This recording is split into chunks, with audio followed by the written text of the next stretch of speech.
So it's a nice day out here today, and decided that I'm going to go ahead and plant the cilantro and the dill today.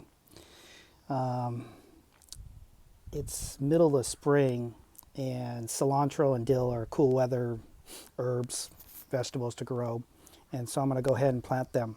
Now, on the side of my house, I had a bunch of pots that had soil in it that were really compact and hard. I had grown tomatoes last year with it, and the soil was really hard and compact. And as you can see, there's a bunch of stems from the tomatoes. Look how big and thick those are. And I plucked a lot of them out, but this this potting mix that I used last year, fresh, over the course of last season, it got really compact and hard.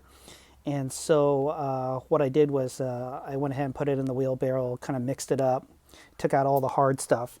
And then I have a bunch of these containers of perlite I use to grow a bunch of clippings from blueberries. And so what I'm going to do is I'm going to incorporate some perlite in this mix, just because I wanted to get it a little bit more loose, and I also want to get a little more drainage and not be so compact. So I'm going to go ahead and just add these cups of perlite in the mix, and I'll mix it up in here and give it a good mixing, and kind of aerate the soil a little bit, and that way you'll have good drainage and it won't be so compact. Now, one thing I want to talk about too is about the soil of the potting mix. So last year I used brand new potting mix to start my tomatoes, and it was great. And the one thing that some of you don't know is that you can't actually take the potting mix for tomatoes from the previous year and reuse it to grow tomatoes the following year. The reason for that is it really takes a lot of the nutrients out, but also there's some sort of reaction to the soil, the mix. And so if you try to grow tomatoes again the second year in a row from the soil that you used the previous year, it won't be good for your tomatoes this season. And so it's never a good idea to reuse the potting mix, the soil that you grew tomatoes in the previous year in pots, and go ahead and reuse that soil. You want to give it a year or two break. And so I took taken all these little stems out from the previous tomato. And so I won't grow tomatoes in soil that I grew the previous year, but I can grow a lot of other things. And I noticed that the things that grow really well with used tomato soil from the previous year is actually herbs. They're pretty tolerant of a lot of things. You can not take care of it. You can do a bad job and still be successful. So what I'm going to go ahead and do is take the soil from the tomatoes that I grew last year in the pots, and break them down, take out all the hard clumps, all the stems and the branches that were in there. The tomatoes that grew in these pots actually grew really well last year with the potting mix that I buy. I know some people don't like Miracle-Gro potting mix, but I went ahead and bought this Miracle-Gro potting mix, and brand new, started from scratch. The soil composition along with the nutrients in there just make the plants grow so much better. And so I grew tomatoes, and they grew to more than 6 feet tall. Some of them were actually 8 feet tall. It was just crazy how tall they were. And so what I did was, at the end of the season, after I plucked all the tomatoes off, as we got into fall, I threw the pots on the side of the house and just stayed over there on the side of the house.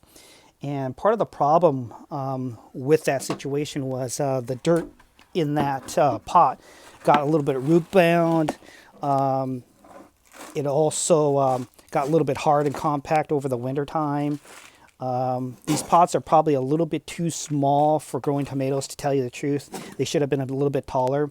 Tomatoes need a lot of space to grow their root system, and the pots probably were a little bit too small for the tomatoes that I grew. And so, although they grew really well, it got really root bound, and the soil got really compact and hard. And so what I did was I took the soil, took out all the clumps and take off things like this. Take that out. And then what I'm also going to do is I'm going to throw in some of this used rock wool. I could take this rock wool, rinse it off, and reuse it again, but I don't typically do that with my new seedlings. I just start with fresh new rock wool.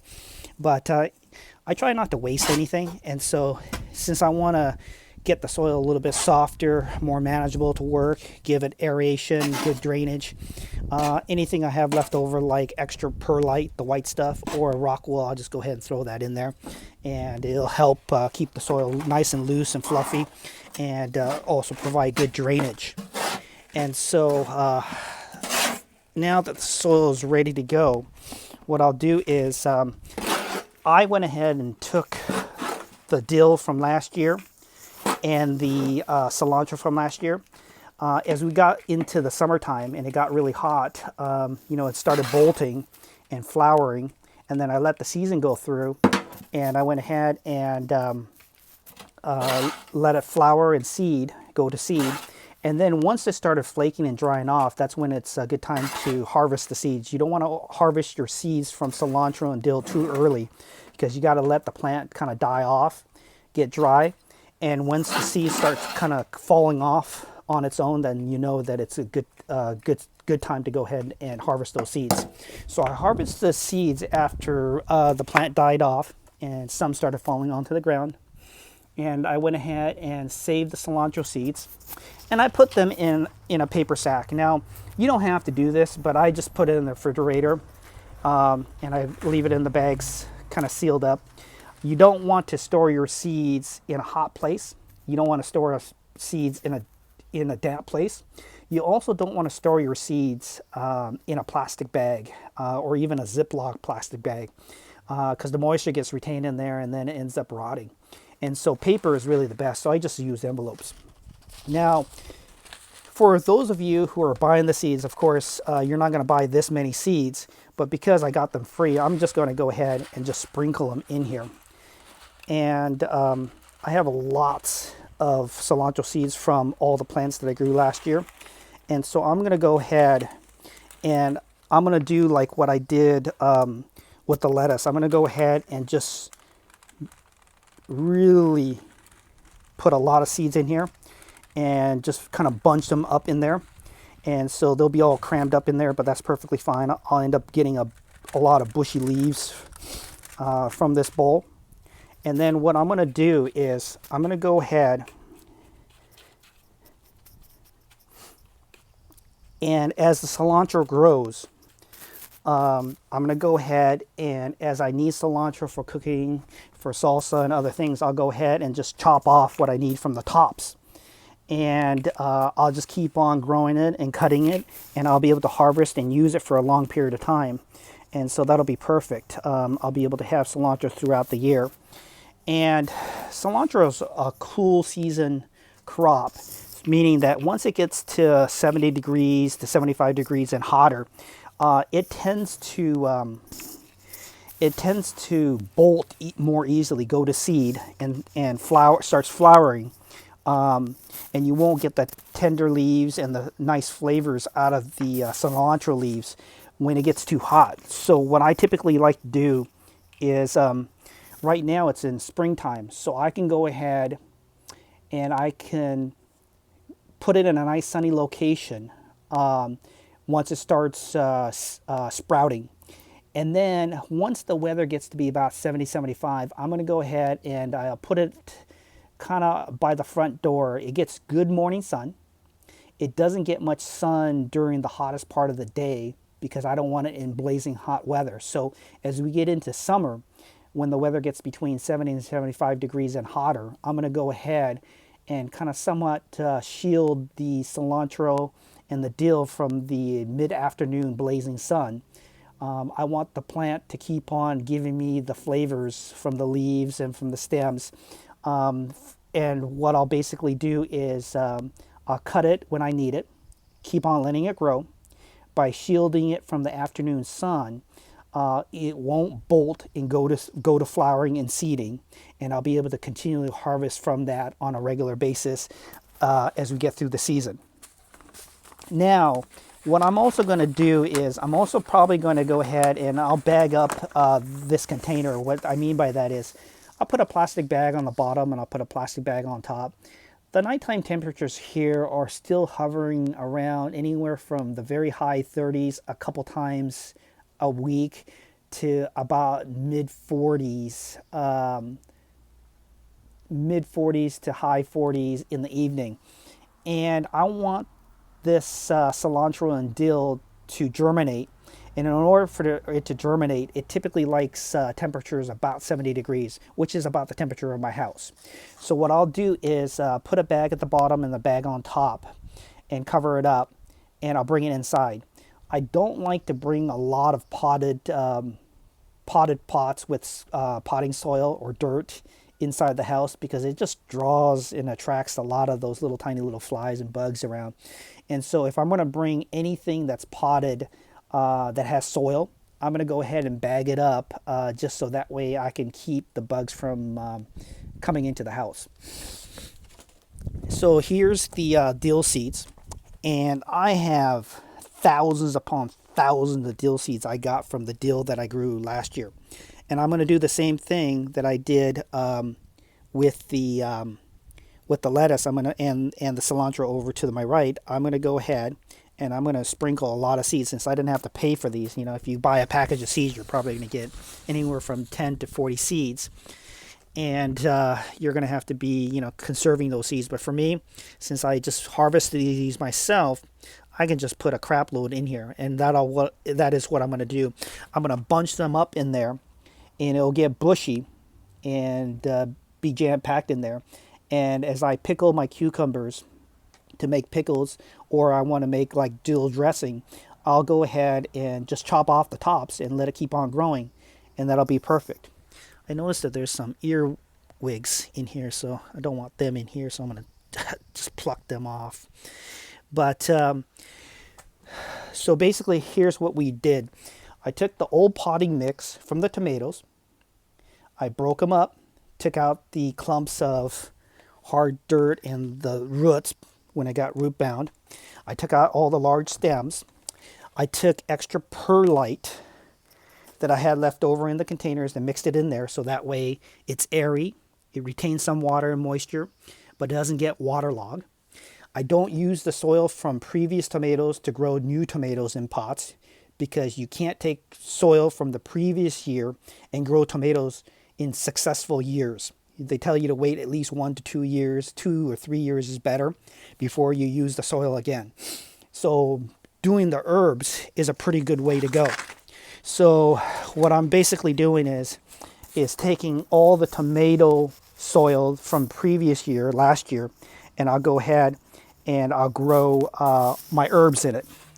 Now, I try to grow cilantro and dill using only strictly perlite or using the hydroponic method, and I noticed it didn't work as well. And so when it comes to cilantro and dill, I like to just basically use regular potting mix, and I noticed that I have better success rate in terms of it getting good foliage, getting good leaves, and growing really well. So what I'm going to do is I'm going to go ahead and use the potting mix from the previous tomato years. Here's the cilantro, here's the dill. I'll water this thoroughly. The soil is pretty, it's not damp, it's not moist yet. I'll water it, get it started. I'll let it drain for the next couple hours, and then I'll go ahead and I'll bag the bottom, bag the top. I'll bring it indoors. By bagging it, it retains the heat, the moisture. It doesn't dry out, but on top of that, more than anything really, inside my house, I noticed that anytime I have anything soil related in the house, bugs and little flies start appearing, and I don't want those inside my house. So I'll bag them and cover them so that way it keeps the bugs away. Once it starts germinating and growing, I'll go ahead and take it back outside. The daytime weather around here in the Pacific Northwest, here in the first week of May, is hovering about anywhere from the low 60s to high 60s on most days, which is fine.